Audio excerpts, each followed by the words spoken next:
သူ့မျက်လုံးထဲမှာမဖုံးကွယ်နိုင်တဲ့စိတ်လှုပ်ရှားမှုတွေပေါ်လာခဲ့တယ်။ဒီမိမပဲငါရှာနေတဲ့ငွေမိဖုရားအစ်စ်ပဲ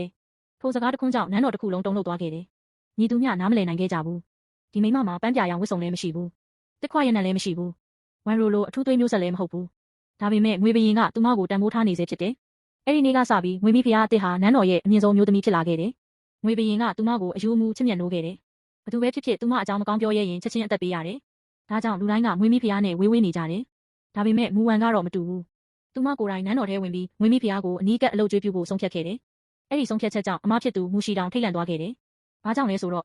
ငွေဘရင်ကလူတက်ဖို့အသင့်ဖြစ်နေတဲ့တားရဲတကောင်လိုဖြစ်နေခဲ့လို့ပဲ။ဒါပေမဲ့မူဝန်သိကျင်တာတစ်ခုရှိတယ်။ငွေဘရင်တကယ်လိုချင်တာပါလဲဆိုတာ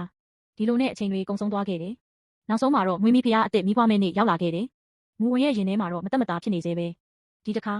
တကယ်ပဲအမှားမရှိတော့ဘူးလား။ဒါပေမဲ့အဖြေကမဟုတ်ခဲ့ဘူး။ငွေမိဖုရားမိဖွားပြီးနောက်ငွေဘရင်ရဲ့မျက်နှာဟာရုတ်တရက်အမှောင်ကျသွားခဲ့တယ်။သူ့မျက်လုံးတွေထဲမှာဒေါသတွေတဟုန်ဟုန်တောက်လောင်လာတယ်။မူဝန်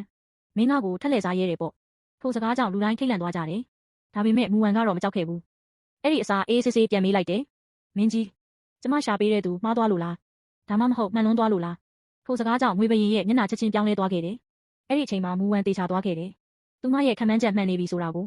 ထို့နောက်မူဝန်ဟာလူတိုင်းရှေ့မှာအမှန်တရားကိုဖော်ထုတ်လိုက်တယ်။ငွေမိဖုရားမွေးထားတဲ့ဥတွေကိုထုတ်ပြလိုက်တဲ့အခါအားလုံးအံ့အားသင့်သွားကြတယ်။အဲ့ဒါတွေဟာငွေဥတွေမဟုတ်ဘူး။ပုတ်တင်ညိုဥတွေဖြစ်နေခဲ့တယ်